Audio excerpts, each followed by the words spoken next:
Riots have erupted across the UK in response to anti-immigration protests linked to the far right, with violence breaking out in multiple cities including Manchester, Hull, Leeds, Stoke, Liverpool, and Nottingham.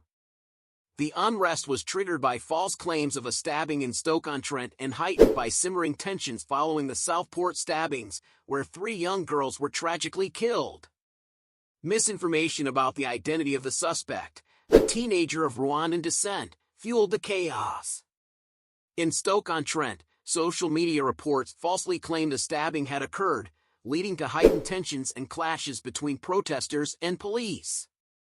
Groups of Muslims were seen gathering to defend mosques, carrying sticks but asserting their peaceful intentions. Violence also broke out in Manchester when a flare was thrown, leading to a massive brawl.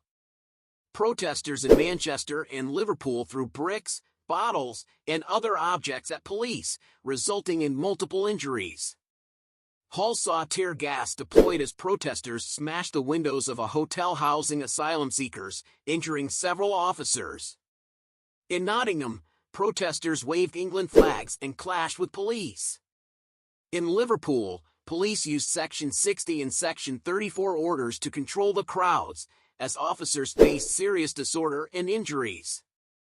Protests and counter-protests by groups such as Unite Against Fascism and Stand Up to Racism are planned across the UK, with significant turnouts reported in Cardiff and Nottingham. In Belfast, police deployed Land Rovers to separate anti-Islam protesters from anti-racism counter-protesters. Prime Minister Sir Keir Starmer has pledged full support for the police to take action against extremists attempting to sow hate and intimidate communities. Emergency talks with ministers have been held to address the unrest. Home Secretary Yvette Cooper emphasized the government's support for police efforts to restore order and ensure consequences for those responsible for the violence.